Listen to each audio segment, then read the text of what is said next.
Bonjour et bienvenue dans cette vidéo dans laquelle je réagis à des avis concernant des films ou des jeux vidéo.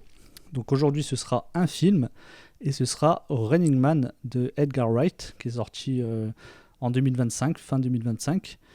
Et donc c'est un film que moi personnellement j'ai adoré, mais je trouve que c'est un film qui a pas eu tant d'attention que ça, quoi. Ça a vite été mis... ça a bidé et puis j'ai l'impression que ça a été balayé d'un revers de main. Alors que je trouve que le film a quand même beaucoup de qualités.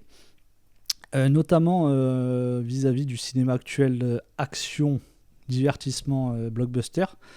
Je pense que c'est un des films les mieux réalisés et les mieux écrits de cette période-là, en tout cas de ces dernières années. Et voilà, donc c'est pour ça que je voulais faire une vidéo dessus. Alors je l'ai pas fait à la sortie cinéma, en fait j'attendais de le revoir, tout simplement. Et donc j'attendais la sortie Blu-ray d'ailleurs. Le petit Blu-ray que voici. Et voilà, donc on va se lancer. Donc j'ai un peu survolé une critique qui m'a l'air assez intéressante. Donc c'est sur le site Sens Critique, hein, comme d'habitude. Et c'est une personne qui a mis 3 sur 6. Donc il a fracassé. Moi j'ai mis 8. Je trouve que... Enfin c'est un film que je trouve vraiment excellent. Et bon, après sur le site, bon, ça vaut ce que ça vaut les moyennes sur les sites de cinéma. Mais il a 6 sur 10. Je pensais franchement qu'il aurait moins par rapport à ce que j'ai pu lire à droite à gauche. Donc c'est quand même correct. Alors on va commencer la critique de Cadreum. Où est passé Edgar? Alors, qui est le film? Avec The Running Man, Edgar Wright s'attaque à un matériau lourdement chargé. À l'origine, un roman de Stephen King écrit sous pseudonyme, puis une adaptation des années 80 qui faisait du futur un cauchemar hypertrophié du présent. Wright arrive après ses strates, dans un contexte saturé d'images, de dystopie recyclée et de critiques tièdes de la société et de son spectacle médiatique. Mais malgré fort de son génie, rien ne prendra. Donc, alors moi, ce que je trouve par rapport à cette intro et que je trouve cool dans le film, c'est le parti pris du film, c'est de faire un film qui n'est pas daté. Donc ça, il a dit dans les interviews, etc. Il voulait pas que le film soit daté. Donc, on voit que c'est une espèce de futur, rétro-futur, etc. Pas trop loin non plus dans l'avenir. Ce qui est fort là-dessus, par rapport à... Parce qu'on compare au film des années 80, moi j'aime bien le film avec Schwarzy, il n'y a pas de souci, quoi. C'est pas pour comparer, mais c'est un film qui est très ancré dans les années 80. Et je pense que le film de Wright ne vieillira pas grâce à ce parti pris visuel. Voilà, enfin, on va un peu plus développer sur ce que j'ai aimé dans le film, mais je pense que tout ce que je vais dire, ça part de ce point de vue-là, en fait. Et ça, je trouve ça vraiment excellent d'être... Enfin, je trouve très pertinent et intelligent de la part de Edgar Wright. Par quels moyens? Les signes sont là, architecture froide, signalétique écrasante, logo rouge, la dystopie est plaquée, recyclée, là où la science-fiction des années 80 travaillait le futur comme une excroissance monstrueuse du présent, Wright le traite comme un parc à thème. La scène d'introduction est révélatrice, ce qui devrait être un espace de relégation sociale est filmé comme un décor fonctionnel. La pauvreté est dite, jamais ressentie. Le film confond conditions sociales et simples contraintes narratives. Cette neutralisation n'oppresse pas réellement Ben Richard, il entrave administrativement, jamais physiquement ou symboliquement. Moi je trouve que l'intro, franchement, là c'est une des bonnes surprises du film, c'est que, et pareil, par rapport au cinéma actuel où ça développe des fois comment dire, des mises en place vraiment sur 20 minutes, 30 minutes où le film, on se demande quand est-ce qu'il va commencer. Là pour le coup, c'est vraiment... c'est cash, hein. On a une petite scène où on voit que le personnage principal, on apprend qu'il a une fille qui est malade. Donc il perd son boulot à cause d'un acte héroïque. Donc en plus de raconter le plot principal, les motivations du perso et la caractérisation du perso. C'est-à-dire que c'est un mec assez héroïque, très nerveux, très action man en fait, hein. Donc ça va être en fait on va revenir après, mais ça va être le casting parfait pour Running Man et pour Josh Brolin, donc, qui dirige la chaîne qui diffuse le programme. Donc, caractérisation en moins de 5 minutes. Cash, pour moi, c'est... Enfin, je vais pas dire c'est une perfection, c'est pas un truc de fou, mais pour moi, c'est vraiment intelligent, en fait, hein, tout simplement. Hein, et c'est ce qu'il faut dans un cinéma d'action, c'est que ça enchaîne direct, et on se pose pas de questions. Pour rien, en fait, je trouve que ça développe tellement de trucs en peu de temps. Et moi, c'est une qualité d'écriture, hein, parce que Wright, c'est un mec qui maîtrise l'art du scénario. Donc pas de bon film sans un bon scénario solide, hein. Donc voilà, ça commence très très bien. Niveau mise en scène, bon, bah, ça reste correct, hein. C'est juste un champ contre champ dans un bureau, hein, mais ça va, il y a une belle photographie, etc. Des bons acteurs.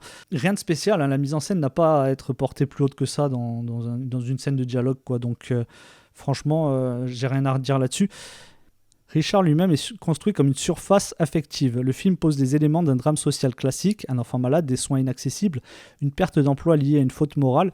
Tout est là pour faire émerger une colère politique. Glenn Powell réagit plus qu'il ne pense et la mise en scène ne lui accorde aucun espace de contradiction intérieure.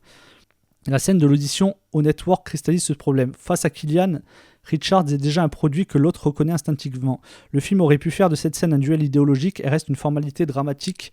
La domination est acquise d'avance. Alors, encore une fois, bon, caractérisation du perso. Ensuite, il y a des trucs, moi je trouve vraiment pertinents, encore une fois. Je vais beaucoup utiliser ce mot parce que je trouve que le film est bien écrit dans son ensemble. Encore une fois, Glenn Powell, en fait, il est un peu entre deux eaux, quoi. C'est-à-dire que à la fois, c'est le mec normal, l'ouvrier, etc., qui a une femme, un gosse et qui doit travailler. Bon, sa femme travaille aussi, mais du coup, elle doit faire plus d'heures si lui ne travaille pas. Donc, voilà, il doit bosser à tout prix. Et puis il y a ce sentiment d'urgence qui va être qui va caractériser tout le film et tout le rythme du film dans la mise en scène et dans le scénario, c'est que sa fille est malade. Et à la fois, Glenn Powell, il est aussi l'action héros type années 80, la Schwarzy, Stallone, etc. Je trouve ça excellent parce que ça permet d'avoir déjà un personnage qui n'est pas un personnage monocorde avec en mode John Wick où le mec il parle pas, ou Vin Diesel, bon il trade de travers, mais on sait pas trop c'est quoi leur personnalité, etc. Je compare un peu avec le cinéma actuel, hein, parce qu'il y a des gros problèmes là-dessus au niveau scénario et caractérisation des personnages. Mais voilà, Glenn Powell, il incarne vraiment bien cette dichotomie, on va dire. Et à la fois, en plus, il y a un côté méta, c'est-à-dire que Glenn Powell, c'est un acteur qui émerge là, ces derniers temps, et il a ça sort beaucoup sur les réseaux, etc., que c'est un mec, juste, je sais pas, par son physique ou par son aura, qui est un mec qui est destiné à avoir une carrière de superstar, là, Tom Cruise. D'ailleurs, il jouait dans le Top Gun, le dernier, là, le Maverick. Et à chaque fois qu'il apparaissait, il apparaît pas beaucoup, mais il volait la vedette à chaque fois qu'il apparaissait à l'écran. Et donc, il y a ce côté méta de faire Glenn Powell, qui est un héros évident, en fait. C'est-à-dire que dans le film, dès les premières minutes, le personnage de Josh Brolin, qui va décider un peu du casting, etc., il le voit, il le veut direct, en fait, parce que son physique et parce que sa personnalité est aussi très, très énervée. Donc voilà, encore une fois, très, très bon travail de ce côté-là. Et ça donne de la substance, parce que d'après ce qu'il dit lui, il trouve que ça manque un peu de substance et de développement à ce niveau-là. Et moi, je trouve qu'en vrai, c'est complètement l'inverse, et c'est ce qui m'a cueilli dès les premières minutes du film. Le cœur du film devrait être l'émission elle-même, un dispositif de chasse humaine, total, médiatisé, participatif, fondé sur la délation et le plaisir collectif de voir mourir. Or, Wright transforme ce dispositif en parcours ludique. Chaque segment fonctionne comme un niveau de jeu vidéo: hôtel, maison, autoroute, avion. Les espaces sont clairement identifiés, esthétiquement distincts, la menace ne se densifie pas, elle se déplace. La scène de l'hôtel, pourtant l'une des plus réussies, illustre cette ambiguïté. La verticalité, la descente par palier, la tension liée au drone, caméra fonctionne parfaitement, mais ce suspense est purement mécanique. Il ne charrie aucune angoisse ou progression dramatique. Les Hunters eux-mêmes sont des figures abstraites. Evan McCone avec son masque aurait pu incarner la déshumanisation totale de la violence étatique, mais rien de cela, juste un face reveal sans intérêt. Petite parenthèse, Evan McCone est joué par Lee Pace, et moi je trouve que c'est un acteur vraiment super, qui a un gros charisme, et juste, voilà, pour moi le face reveal n'est pas sans intérêt, parce que, alors j'avais vu qu'il jouait dedans, mais j'avais complètement oublié pendant le film, donc le face reveal est loin d'être sans intérêt, parce que j'adore vraiment cet acteur, mais bon, ça après c'est personnel, et je trouve que franchement ça donne de la substance aux affrontements finaux, etc. Mais ça c'était une parenthèse. Alors lui, par contre, ce qu'il faut dire, le cœur du film, etc., l'émission, c'est pas vraiment le cœur du film. Bon, on peut dire que c'est l'émission elle-même, mais justement, lui, il trouve que ça perd un peu de substance à mesure que le film avance, mais en fait, c'est logique dans la construction scénaristique. Au début, on a ce personnage un peu dans l'urgence, qui se fait traquer, qui peut se faire dénoncer par les passants et tout. Mais plus ça va aller, en fait, on va comprendre, c'est le truc basique, hein, quand on fait un film sur des jeux de télé-réalité, etc., c'est que tout est monté, en fait, donc plus le personnage prend l'ampleur, plus les gens vont l'aimer.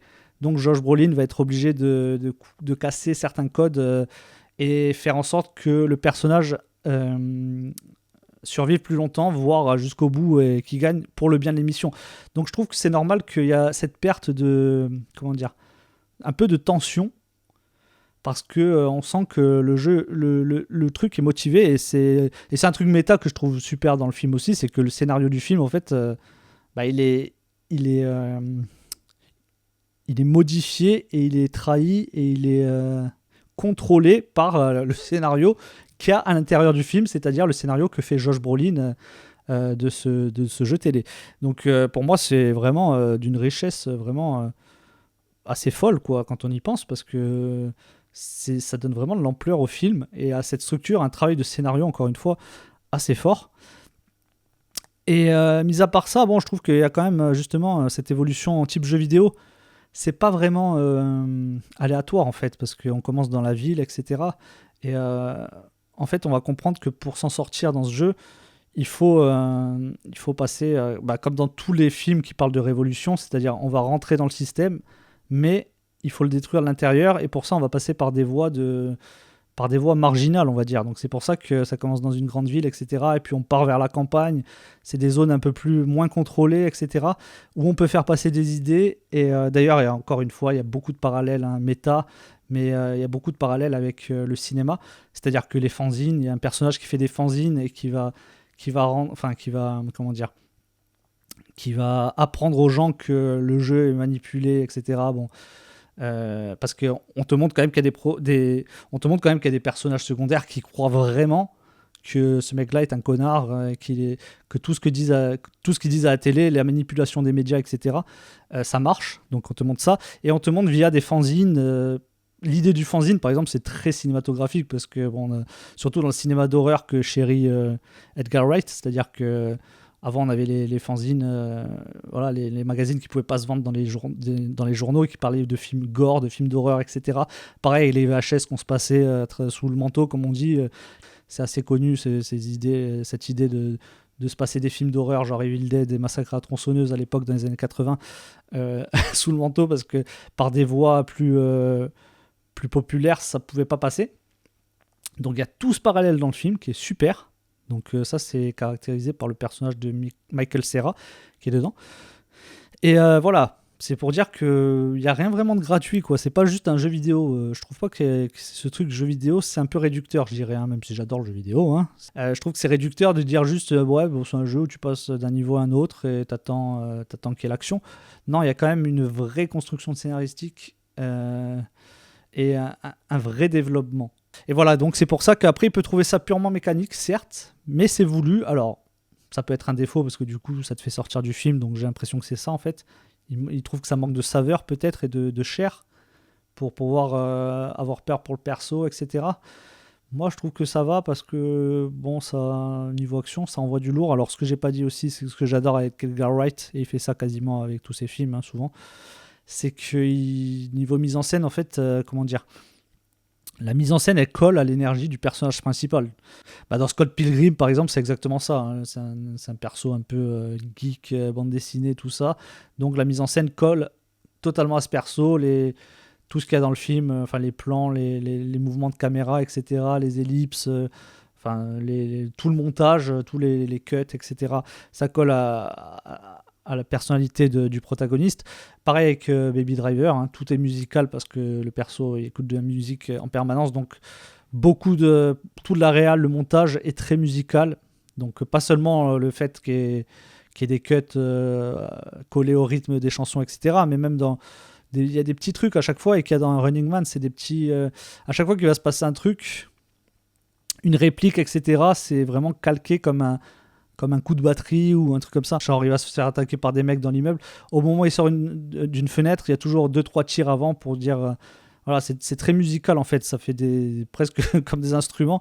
En fait, ouais, on dirait des points comme ça de rythme à chaque fois. Pareil avec Michael Cera, il y a une scène où il est dans une voiture, il dit une réplique, paf, bon, il se passe un truc, genre on tire sur la voiture à ce moment-là. Enfin, c'est vraiment très, très musical à chaque fois, hein, dans ces films. Et là, il y a l'énergie du perso principal qui est très, très énervé à chaque fois. Donc la mise en scène colle à ça, hein, c'est-à-dire qu'il y a des plans vraiment... c'est très, très rythmé. Il y a des idées de mise en scène tous les 2 minutes. Ça bombarde vraiment. à ce niveau-là. C'est un plaisir pour les yeux parce qu'en plus c'est bien fait. Parce qu'il y a des films où c'est trop rythmé, trop cut, etc., où ça peut être très fatigant. Lui, il sait quand il faut laisser respirer, etc. Genre, il y a un petit plan, à un moment, il y a une grosse scène d'action, et puis après, il y a un plan séquence où il est dans le coffre de la voiture, donc on suit le perso. Ça aussi, c'est ce qui est génial aussi dans le film. Bon, ça paraît tout con, mais c'est que toute l'intrigue passe à travers du point de vue du héros, c'est-à-dire qu'on lâche jamais le héros. Et quand on voit des plans d'autres choses qui se passent ailleurs où le héros n'est pas là, c'est toujours lui qui regarde par un écran de télé, par exemple. Donc, parce qu'on est dans une émission de télé, forcément, ça colle. Donc, par exemple, il va voir que ses coéquipiers se font tuer, mais c'est lui qui va. On n'aura pas une scène qui se passe plus loin. Non, c'est lui qui ira à la télé où les coéquipiers se font tuer et on a la scène à travers la télé. On a même un flashback, c'est génial, justement, encore avec ce personnage de Michael Cera. C'est un flashback. Comment il le fait? Il le fait avec des. Ils sont en train de regarder des diapositives de la famille de Michael Cera.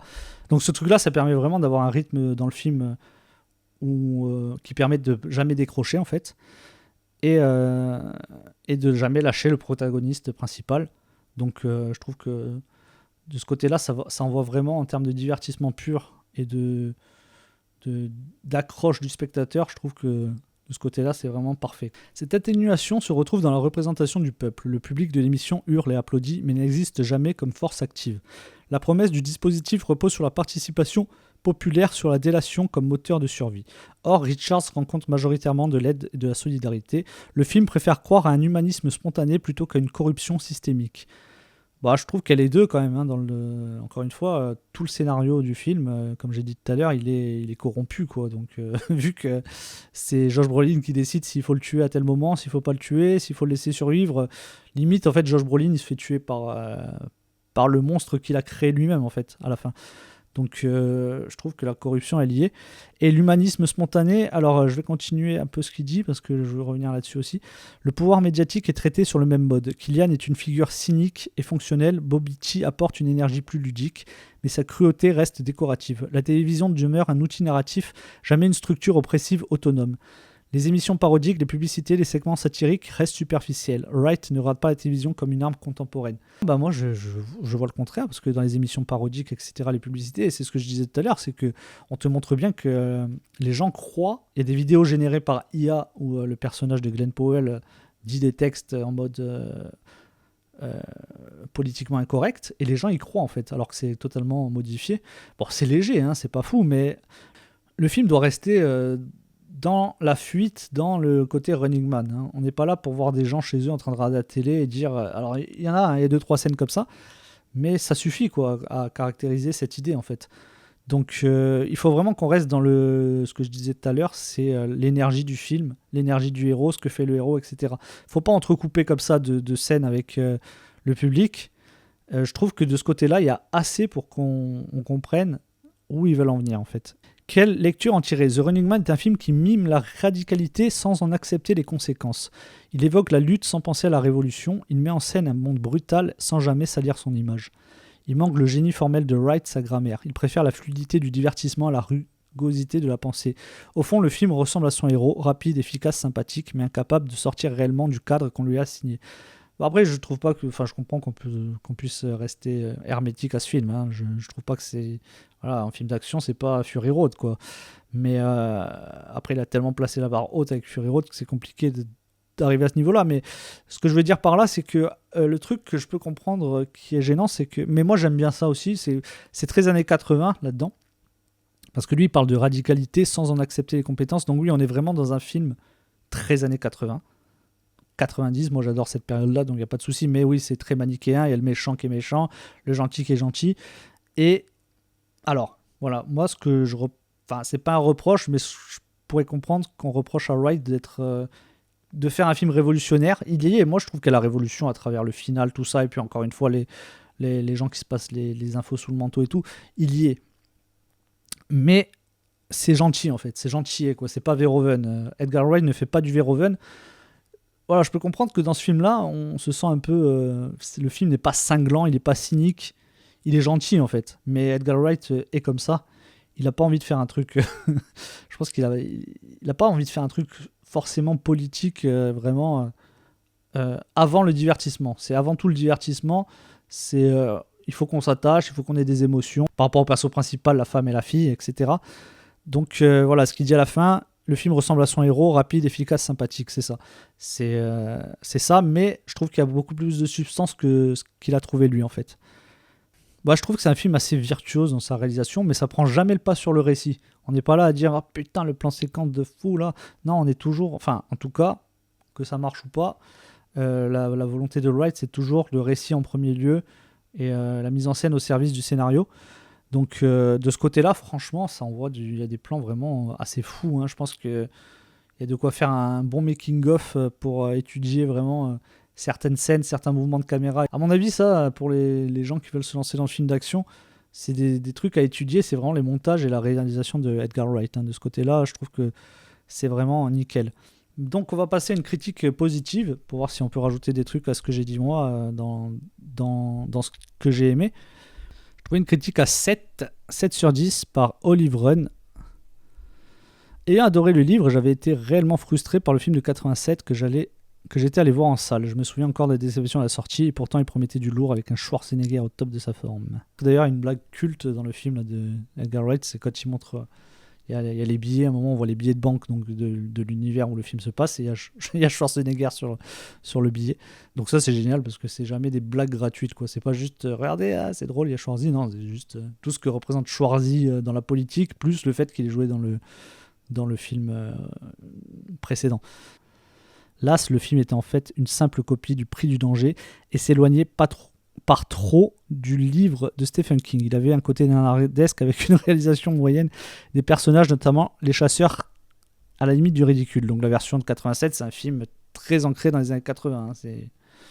C'est sûr, c'est kitsch au niveau des décors, des persos, etc. Et puis même la réal est pas ouf, quoi. On n'est pas dans les meilleurs Schwarzy au niveau réalisation, quoi.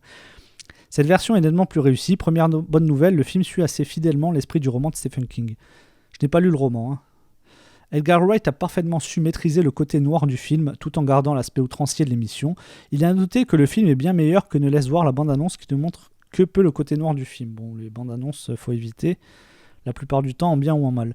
La réalisation est d'ailleurs vraiment réussie et après un Baby Driver que j'avais trouvé personnellement assez fade, on retrouve totalement la maestria et l'inventivité vue dans Scott Pilgrim ou encore la trilogie du Cornetto. Les effets spéciaux sont également très réussis et on sent les 110 millions investis dans le film. Oui, là, par contre, ouais, visuellement, au niveau de l'action et tout, ça fait gros film d'action. Hein. Ça, pour le coup, Wright, il maîtrise les grosses prods. Hein. Donc ça, j'ai hâte de voir ce qu'il va faire à la suite de ça. Côté acteur, Glenn Powell, très juste dans le rôle, il a un côté Bruce Willis qui convient bien au ton du film. Une future star est née. Au final, on a sans doute le film d'action de l'année et comme dirait Jacques Villeray dans Papy fait de la résistance, on ne regrette pas sa soirée. Bon, celui-là était un peu court, hein, donc je vais essayer d'en trouver un autre. 7 sur 10. Fais voir un peu ce qu'il dit, lui. Lui ou elle. Par Amchi. Donc 7 sur 10, critique écrite par Amchi. Adapté du roman peu connu de Stephen King qui a été publié sous son pseudo Richard Bachman, Running Man est un bon roman d'anticipation qui est surtout connu pour la version, Schwarzenegger, etc. Cette nouvelle monture réalisée par Edgar Wright, qui sans être totale réussite, s'avère tout de même une bonne surprise avec un esprit et un style des années 80. On pense parfois à Paul Verhoeven, voilà. Donc lui, on y pense, mais voilà, on n'est pas au niveau de violence d'un Verhoeven et de méchanceté d'un Verhoeven qui crache en plus sur Hollywood en même temps, quoi. Là, on est vraiment sur un exécutant qui a sa personnalité. Edgar Wright, c'est un grand réal, pour moi, c'est un de mes réalisateurs préférés. Grand scénariste. Et il a son style, mais voilà, on n'est pas là pour cracher sur Hollywood, hein. Le mec, il n'est pas là pour ça, quoi. On suit avec plaisir ce jeu, ou plutôt ce film, aux scènes d'action efficaces assez présentes, car le film possède un excellent rythme. Dès le début, on rentre dans le vif du sujet pour ne jamais fléchir jusqu'au final d'ailleurs. J'aurais pu le noter plus généreusement si je n'avais trouvé une légère faiblesse durant le dernier tiers. Moi, je trouve à la revoyure une petite faiblesse, mais pas dans le dernier tiers, c'est avant que le jeu se lance. Entre le moment où il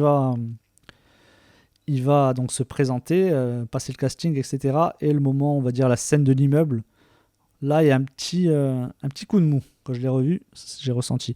Cependant, dans l'ensemble, c'est un bon film avec un fond intéressant. En nous montrant un futur plus ou moins plausible, l'ambiance du film marche bien aussi grâce à d'excellents décors urbains délabrés.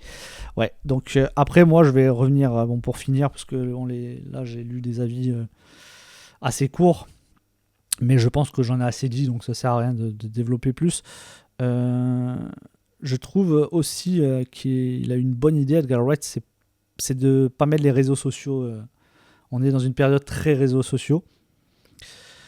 Twitter, Twitch, Instagram, etc.